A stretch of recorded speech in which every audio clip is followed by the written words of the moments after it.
यो चाहिँ म बस्ने यो अपार्टमेन्ट एरिया हो। यस्तो दामी फुलहरू फुलिरहेको छ। गाडीहरू कति धेरै आएको हो छेउ।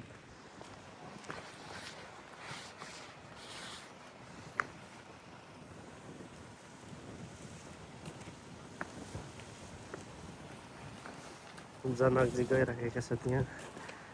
जनकजी यहाँ फोटो नखिच्ने? कस्तो दामी फुल फुलेर नि यस्तरी झरिसक्यो कि यस्तो दामी यति चाँडै फुल फुल्छ यहाँ यो ठाउँमा चाहिँ होइन।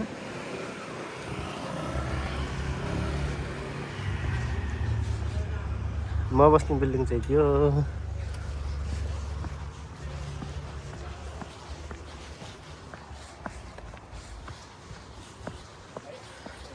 यो अगाडिको सेल माथो छ यहाँ। यो चाहिँ अपार्टमेन्टभित्रको माटो। जनकजी मैले त भिडियो बनाइरहेको छु। ओइ यो अस्ति यस्तो दामी फुलेको छ त्यहाँ हेर त पारी एउटा पनि फुल रहेन के यो सबै झरिसक्यो। कति छिटो झऱ्यो? मऱ्यो होइन फुल झरिसक्यो अहिले। कति धेरै थियो अस्ति।